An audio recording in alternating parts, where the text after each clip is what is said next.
नमस्कार, express news Bharat में आपका स्वागत है। मैं हूं आपके साथ अरशद खान और आज के विशेष कार्यक्रम में मैं सभी दर्शकों का तहे दिल से स्वागत करता हूं। और आज का मुद्दा, कल रात एक बड़े पैकेज की घोषणा देश की आर्थिकी को सुधारने के लिए की गई। 20 लाख करोड़ रुपए का एक बड़ा पैकेज, इसी मुद्दे पर चर्चा करेंगे। मेरे दोनों खास मेहमान मेरे साथ जुड़ चुके हैं। अमरीश अग्रवाल जी, समाज सेवी प्लस उद्योगपति हैं नजीबाबाद से। बहुत बहुत स्वागत है अमरीश जी आपका। मेरे साथ एक्सप्रेस न्यूज भारत के editor in chief Iftikhar Tyagi ji जुड़ चुके हैं। सर, बहुत बहुत स्वागत है आपका। सबसे पहले अमरीश जी, आपसे मेरा सवाल है, कितने सहमत हैं आप 20 लाख करोड़ रुपए के इस आर्थिक पैकेज से? विकास भाई, सबसे पहले तो मैं माननीय प्रधानमंत्री जी को बहुत बहुत शुभकामनाएं दूंगा कि उन्होंने इस कोरोना के इस विपत्ति में देश की जनता के लिए ये पैकेज की घोषणा की।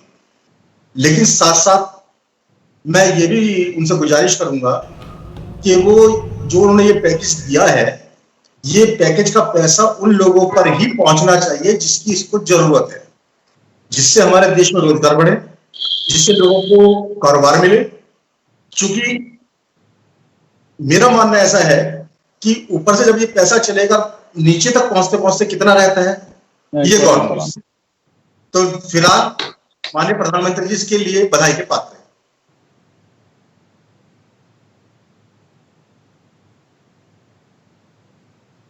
जी, इस पे क्योंकि आप एक पत्रकार के तौर पे इसको देखें, निष्पक्षता इसको देखें, तो कितना सहमत है आप इससे? बिल्कुल, देखिए, आप इस पैकेज की जो घोषणा माननीय प्रधानमंत्री जी द्वारा की गई है वो बिल्कुल बहुत सराहनीय पहल है। यहाँ तक तो बिल्कुल सहमत हुआ जा सकता है। लेकिन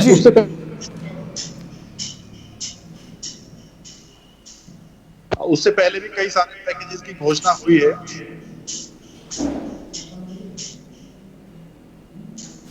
लेकिन वो जमीनी स्तर पर कितना पैकेज पहुंच रहे हैं ये भी देखने का मुद्दा होगा ना। अब आप देखिए कि उससे पहले कई सारे पैकेजेस वित्त मंत्री ने घोषित किए हैं, लेकिन उसके बाद भी मुझे लगता है कि वो जमीनी स्तर पर लोगों को एक राहत मिले, लोगों को पता चले कि सरकार आपके लिए कुछ कर रही है। तो जब तक जमीनी स्तर पर कुछ नहीं होगा तब तक आप नहीं समझ सकते कि हम लोग कहाँ पर हैं, क्योंकि आम आदमी तक अगर राहत नहीं पहुंचेगी तो कोई फायदा नहीं है।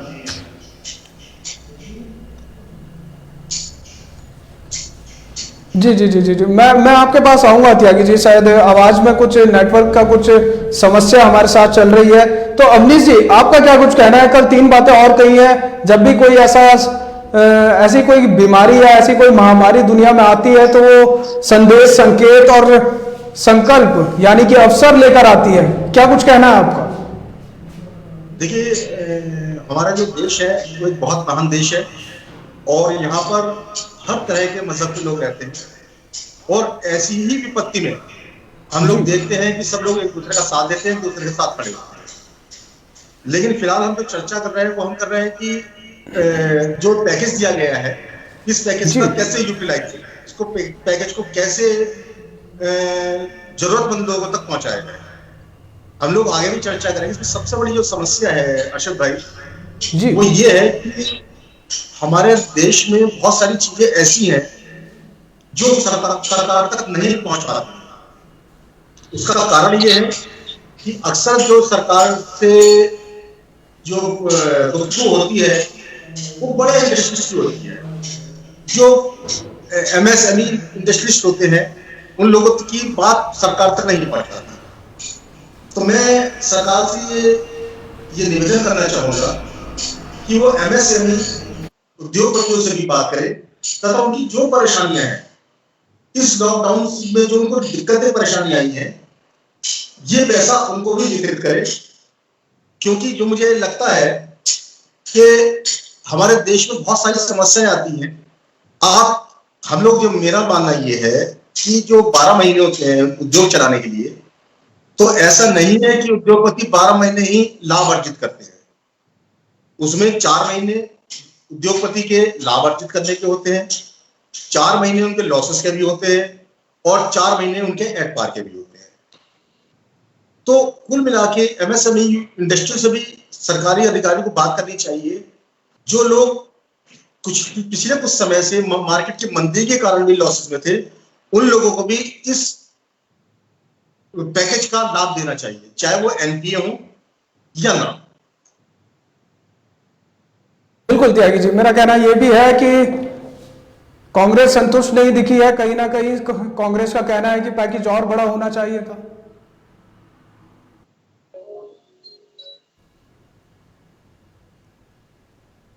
सर आवाज मिल रही है मेरी आपको? इफ्तिखार त्यागी जी। हाँ, हाँ बिल्कुल आवाज आ रही है। देखिए, कांग्रेस का संतुष्ट होना ना होना बड़ी बात नहीं है। बड़ी बात यह है कि देश का आम आदमी, आम मजदूर, किसान, नागरिक और उद्योगपति संतुष्ट हो। वो पार्टी अलग चीजें हैं, विपक्ष के नाते कांग्रेस की आलोचना करने का पूरा अधिकार है। लेकिन कहना यह है कि सरकारें जो पैकेजेस लाती हैं, मैंने यही बताया कि अब से पहले भी कई सारे पैकेजेस आ चुके हैं। वो पैकेज जब आम आदमी तक उनकी पहुंच नहीं होगी, आम उद्योगपति को उससे राहत नहीं मिलेगी।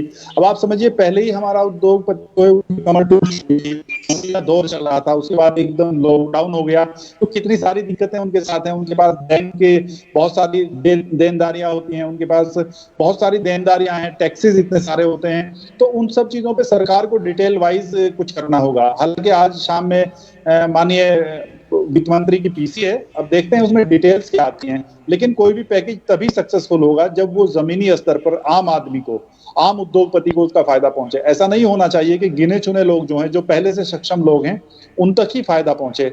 उसका सबसे बड़ा नुकसान यह होता है कि अगर देश में 10-12 उद्योगपति होंगे तो जैसे कि उससे देश के आम आदमी को फायदा नहीं होने वाला है। वो बड़ी बड़ी डील करते हैं, बड़ी बड़ी पैकेजेस पे जाते हैं। लेकिन हमारी जो आम आदमी की जरूरत है, जो आम आदमी से पकड़ है, वो एमएसएमई के जो लोग हैं, जो छोटे स्केल के उद्योग हैं, वही लोग आम आदमी की जरूरतें पूरी करते हैं। वैसे भी आज प्रधानमंत्री ने कल भी ये कहा है कि भाई हम लोगों को स्वदेशी अपनाना चाहिए। तो स्वदेशी के लिए भी ये छोटे उद्योग जो है, यही लोग स्वदेशी चीजें पैदा करते हैं। इसलिए स्वदेशी अगर अपनाना है तो उसके लिए भी हमें छोटे लोगों को, छोटे उद्योगपतियों को, आम मजदूर और किसान को, इनको राहत देनी होगी। और कोई भी पैकेज कैसे आम आदमी तक पहुंचे, ये सरकार को सुनिश्चित करना होगा। उसके लिए जरूरी है कि इसकी बंदरबांट कहीं से ना हो जाए। तो इस तरह की कुछ स्कीमें लानी होंगी कि जिससे चाहे वो उनके टैक्सेस कम किए जाएं, या उन पे जो कर्ज हैं वो कम किए जाएं, या कुछ परसेंट कम किए जाएं, नए नए लोन दिए जाएं, बैंकों को कुछ अधिकार दिए जाएं, जिससे कि वो आसानी से अपने देनदारियां पूरी कर सकें। उद्योग ऐसी चीज नहीं है कि उसको आपने आज कहा और कल चला दिया गया। उसके लिए बाकायदा एक पूरी तैयारी करनी पड़ती है, पूरा सिस्टम बनाना पड़ता है, आपको लेबर्स अरेंज करनी पड़ती है। अभी मजदूर इधर से उधर जा रहा है, उसको फिर लाना है। तो कई सारी दिक्कतें हैं, बहुत सारी चुनौतियां हैं उद्योग जगत के सामने। तो इन सब चीजों को सरकार को ध्यान रखना होगा। नहीं तो फिर ऐसे पैकेजेस जो हैं वो तभी सफल होंगे जब उसका लाभ इन लोगों तक पहुंचेगा। एक और महत्वपूर्ण सवाल, आखिर कौन वो लोग हैं जो योग्य आदमियों तक उस पैसे को नहीं पहुंचने देते हैं, जो उन सुविधाओं को योग्य आदमी तक नहीं पहुंचने देते हैं? कौन लोग हो सकते हैं? सरकार के नुमाइंदे हो सकते हैं। और वैसे भी वित्त मंत्रालय पहले से ही कांग्रेस के निशाने पर है, विपक्ष के निशाने पर है। आर्थिक स्थिति इस वक्त बिल्कुल डगमगा चुकी है। ये सिर्फ महामारी के समय ही नहीं, इससे पहले भी आर्थिक स्थिति देश की कुछ ज्यादा बेहतर नहीं थी। बिल्कुल, देखिए, एज ए जर्नलिस्ट जो मैं कह सकता हूं, हालांकि हमारे साथ वरिष्ठ उद्योगपति जुड़े हैं, वो इन चीजों को ज्यादा बेहतर जानते होंगे। लेकिन एज ए जर्नलिस्ट जो मेरा अपना तजर्बा है, मतलब इनको काम कराने के लिए अपनी बात जो सरकार तक, इनकी उद्योगपतियों की बात है, वो सरकार तक पहुंच ही नहीं पाती है। सही बात क्यों है, वो अपने अधिकारियों से लेती है। सरकार को चाहिए कि वो इनकी जो उद्योगपतियों की एसोसिएशंस हैं उन पर जाए, उनसे बातचीत करे। और छोटे जो लोग हैं, ऐसे नहीं कि गिने चुने लोग आए वो अपनी राय दे दें। हर आदमी की चुनौतियां, हर आदमी की जिम्मेदारियां अलग होती हैं। बड़े उद्योगपतियों के पास उतनी ज्यादा चुनौती नहीं होती है, ज्यादा चुनौतियों का सामना इनको करना पड़ता है जो मीडियम स्केल के उद्योग वाले लोग हैं। तो इन लोगों की अगर चुनौतियों का सामना ये कैसे करें, इनको कैसे राहत दी जाए, सरकार को यह सुनिश्चित करना होगा। सिर्फ नौकरशाही के भरोसे रह के आप उद्योगपतियों को या किसी को भी राहत नहीं दे सकते हैं। रही बात ये कि मतलब इसमें आड़े कौन आते हैं, भाई हमारा सिस्टम ही ऐसा है, आप तो जानते हैं।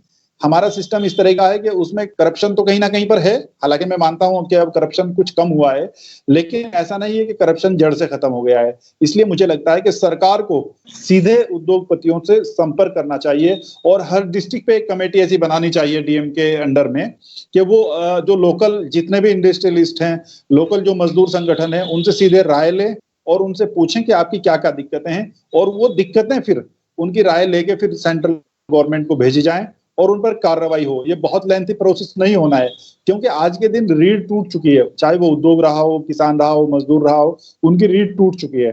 लेकिन हमें ये देखना होगा कि किस तरह से हम उद्योगों को पुनर्जीवित कर सकते हैं। और इनके साथ जो दिक्कतें हैं सरकारी स्तर पे और बाहर की भी जो दिक्कतें हैं उनका भी सॉल्यूशन बहुत समय रहते हुए देना होगा। बात सच होती नहीं दिखाई दे रही है कि भारतीय जनता पार्टी सिर्फ और सिर्फ उद्योगपतियों की सरकार है, क्योंकि मजदूर तो परेशान है, बेबस है, सड़क पर चल रहा है, पैदल आ रहा है, पैदल जा रहा है। अशोक भाई, इसमें मेरा कहना यह है कि भारतीय जनता पार्टी उद्योगपति की सरकार नहीं, लिमिटेड उद्योगपति की सरकार है। हिंदुस्तान में बहुत लोग उद्योगपति हैं, लेकिन केवल उन लोगों की वो सरकार है जहां तक उनकी आवाज पहुंच पाती है। अब जब भी कोई भी सरकार हो, उद्योगपति को ही सबसे पहले टारगेट करती है, वो भी मीडियम और छोटे उद्योगपति को। अभी जैसे ये कोरोना महामारी आई हमारे देश में, तुरंत एक आदेश दे दिया गया कि साहब फैक्ट्रियों को बंद कर दिया जाए। उसके बाद उसका लेबर का पेमेंट के लिए भी कह दिया गया कि लेबर का पेमेंट भी किया जाए। ठीक है, कोई बात नहीं। अब लेकिन उसके साथ उद्योगपति के साथ क्या क्या परेशानी है, क्या आपने ये जानने की कोशिश की कि लेबर के पेमेंट के साथ साथ उसको मिनिमम बिजली का बिल भी, जो फिक्स चार्ज है, वो भी पे करना पड़ेगा बंद प्लांट में? क्या आपने ये जानने की कोशिश करी कि जो बैंक का ब्याज है वो भी उसको पेमेंट जमा करना पड़ेगा? आपने अभी तक वे ऑफ तो किया ना उस पेमेंट को। हाँ, आप हो सकता है उसको लिंगर ऑन कर दे 1 महीने के लिए, 2 महीने के लिए, लेकिन अगर किसी भी इंडस्ट्रीज को 1 महीने में ही लाखों का नुकसान हो गया बिजली बैंक के बिल ब्याज पे प्लस बिजली के बिल पे प्लस लेबर में, तो वो पूरा साल भर भी अगर पूरी मेहनत से काम करेगा तब भी वो इतना इस पैसे का नुकसान का भरपाई नहीं कर पाएगा। तो जब तक सरकार उसको आकर के और उससे बातचीत नहीं, उस सरकार का कोई भी प्रतिनिधि उसके पास आकर के उसकी परेशानियों को नहीं देखेगा, तब तक उसको प्लांट चलाने में, बड़ी उद्योग चलाने में बड़ी समस्या आएगी। तो इस तरह से मेरा पर क्या कहना है आपका? क्योंकि किसानों की कर्ज माफी तो 2014 से अभी तक बीजेपी सरकार नहीं कर पाई है। कर्ज माफी का ये है कि कर्ज माफी किसानों को हमने कर्ज माफ कर दिया, इनको कर्ज माफ कर दिया, ये तो हम देखते हैं, लेकिन कितना माफ किया? 200, 400, 2000, 5000, 10,000 से ये कर्ज माफी होती है क्या? आप उसकी जीवन भर के लिए सिविल खराब कर देते हैं। अगर जीवन में कभी लोन लेना चाहे तो उसकी सिविल खराब हो गई, वो कर्ज माफी के चक्कर में उसका क्या होगा? उसका आप सबसे पहले प्लानिंग कीजिए कि भाई हम किसी को कर्ज माफ कराएं तो उसको कितना बेनिफिट मिल रहा है। आज की तारीख में हिंदुस्तान का उद्योगपति मर मर के जी रहा है। कोई भी आज करनी किसी की होती है, भरता कोई है। आज आपने विजय माल्या और वो लोग इस देश से भाग गए, लेकिन आज की तारीख में हर उद्योगपति को, हर बैंक से कर्ज लेने वालों को उनसे ही टारगेट किया जाता है। कोई आदमी उस बारे में जानने की कोशिश नहीं करता कि इस उद्योगपति का अगर खाता एनपीए हुआ तो उसका रीजन क्या हुआ। क्या गवर्नमेंट की पॉलिसी के कारण इसका खाता एनपीए हुआ? क्या इसने लॉसेस ज्यादा बुक किए? क्या रीजन है जो उसका खाता एनपीए हुआ? अगर वो उसका एनपीए खाता गवर्नमेंट की पॉलिसी के कारण हुआ तो एक बार उसको दोबारा चांस देने की कोशिश करनी चाहिए, जिससे वो उद्योगपति जिंदा हो सके। लेकिन ऐसा हमारे देश में नहीं होता। हमारे यहाँ पर तो उसका सिविल रिपोर्ट देखी जाती है। अगर सिविल खराब है तो उसको दुनिया में कोई भी बैंक लोन देना पसंद नहीं करता, चाहे उसको लॉसेस करने का कोई भी कारण क्यों ना रहा हो, जिससे मैं सहमत नहीं। ठीक है, एडिटर साहब से इसका जवाब लूंगा। कर्ज माफी पर आपका क्या कहना है? किसान परेशान है, किसान का गन्ना भुगतान नहीं होता है समय से, किसानों का कर्ज माफ नहीं होता है, किसान को आत्महत्या करनी पड़ती है, किसान की फसल नष्ट हो जाती है, किसी प्रकार का कोई मुआवजा नहीं मिलता है। देखिए, इसमें भी आपको सोचना होगा, सरकार में ही देखने को मिल रहा है। सरकार को ये देखना होगा कि वो किसानों का कर्ज माफ करके उसका ढिंढोरा नहीं पीटना है। कर्ज माफी किसी भी समस्या का समाधान है नहीं। असल में सरकारें जो हैं वो वोट के चक्कर में ये कर्ज माफी ये सब चीजें करती हैं, हालांकि इनका जमीनी स्तर पे कोई बहुत ज्यादा फायदा होता नहीं है। किसान कर्ज माफ एक टेंडेंसी बन जाती है कि मेरा कर्ज माफ हो जाएगा, और कर्ज माफ कितना होता है, जैसा कि अवनीश कुमार जी ने भी कहा है कि वो कुछ लोगों का होता है और उसका फायदा और नुकसान उसका सबको उठाना पड़ता है। तो फायदा कुछ लोगों का होता है, नुकसान सब लोगों का होता है। तो मुझे लगता है कि सरकार को चाहिए कि वो किसान और उद्योगपति, ये दो ही हमारी अर्थव्यवस्था की रीढ़ हैं, तो इन दोनों को ऐसी राहत देनी चाहिए कि ये परमानेंट खड़े हो सकें, मतलब इनको आत्मनिर्भर बनाया जा सके। इनको इस तरह के पैकेजेस देने चाहिए, इनकी प्रॉब्लम्स, एक्चुअल प्रॉब्लम्स उनके, इनको इस तरह के राहत पैकेजेस देने चाहिए जो ये चाहते हैं। मतलब इन पे इतनी सारी देनदारियां होती हैं, इतनी सारी, आप समझिए जैसे किसान है, उसको खाद बीज लेना होता है, उसको साहूकार से भी पैसे लेने पड़ते हैं फसलों के लिए। तो हालांकि सरकार ने कुछ रियायतें दी हैं, उसी तरीके से उद्योगपति है, उसको बैंकों से अगर उसको लेन देन करना है तो बैंक को चाहिए कि वो उनको आसानी से कर्ज मुक्त, ब्याज मुक्त कर्ज दें। ऐसा ना हो कि उन पर बहुत हैवी इंटरेस्ट दें। और जैसे उनको कई सारी चीजें खरीदनी होती हैं, टैक्सेस हैं, उनमें कहीं ना कहीं रिबेट दिया जाए। ऐसा नहीं कि आपको 3 महीने बाद देना है, आपको 6 महीने बाद देना है, ऐसा नहीं है। उनको तत्काल राहत चाहिए। 3 महीने बाद ही कहां से देगा वो, जब ये हालात उसके चल रहे हैं। आपका प्रोडक्शन कॉस्ट जीरो, आप प्रोडक्शन आप कर नहीं रहे हैं, तो आप कहां से देंगे? आप पैसा कमाएंगे तभी तो देंगे। तो इन सारी चीजों पे सरकार को सोचना होगा। और खाली ये पैकेजेस के जो इस तरह की घोषणाएं हो रही हैं, जब तक ये जमीनी स्तर पे जमीनी हकीकत को नहीं बदलेंगी तब तक इनका कोई फायदा नहीं है। आप देख ही रहे हैं सोशल मीडिया में पैकेजेस को लेकर क्या क्या चल रहा है। तो पैकेजेस का फायदा तभी है जब वो जमीनी स्तर पे वो हकीकत में आम आदमी को राहत फिर पहुंचाए। यदि आत्मनिर्भरता की बात की जाए तो कितना विकास हो सकता है इस देश का? नहीं, आत्मनिर्भर आप कैसे बनाएंगे? जो आत्मनिर्भर बनाने के लिए आपको आदमी को साधन देने होंगे ना, आपको वो सारी चीजें प्रोवाइड करनी होंगी। आप किसी को खड़ा करना चाहते हैं तो उसको पैर देने होंगे, उसके पैरों को मजबूत करना हो। और आर्थिक रूप से मजबूत आदमी ही आत्मनिर्भर बन सकता है। तो आप समझिए कि आज बेरोजगारी है, आज आप समझिए कि देश का उद्योगपति रो रहा है, किसान रो रहा है, मजदूर इधर से उधर जा रहा है, उसके पास कमाने के लिए कुछ नहीं है। सरकार कब तक खिलाएगी? सरकार के ऐसा नहीं है कि वो परमानेंट आपको खाना खिला देगी या सरकार परमानेंट देगी। तो इनको आत्मनिर्भर करने के लिए आपको इनके लिए पैकेजेस देने होंगे। पैकेज का मतलब ये नहीं, आप पूरी प्लानिंग करेंगे उनके लिए। आज आपने पैकेज दे दिया, कल क्या होगा? आपको उनकी लॉन्ग टर्म प्लानिंग करनी होगी, कहां से पैसा जनरेट होगा, कहां से वो काम करेंगे। और आप समझिए कि देश का 35% जो रोजगार है वो उद्योग से आता है। तो आपको उद्योग को खड़ा करना होगा, वहां से रोजगार मिलेगा। और उद्योग तब खड़ा होगा जब उनको आप राहत देंगे, उनके टैक्सेस में आप रियायत देंगे और उनको बाकी चीजों में रियायत देंगे, उनके लिए आसानियां होंगी, माहौल अनुकूल होगा, तभी उद्योग चलेंगे।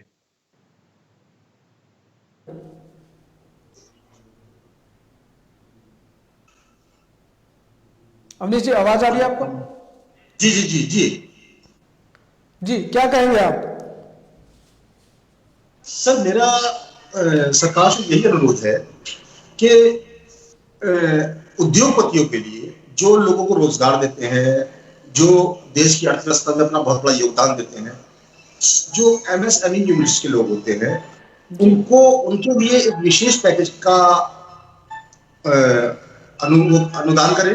और साथ साथ वहां के जो मुख्य अधिकारी हैं, जैसे DM साहब हैं या और लोग हैं, उनकी देखरेख में एक कमेटी गठित करें, क्योंकि हर जगह की समस्याएं हर अलग अलग होती हैं। नजीबाबाद की समस्याएं अलग हैं, कोटद्वार की समस्याएं अलग हैं, देहरादून की समस्याएं अलग हैं, हर जगह की समस्याएं अलग। तो उनकी समस्याएं सुन के उनको समाधान करने के एक प्रयास करना चाहिए।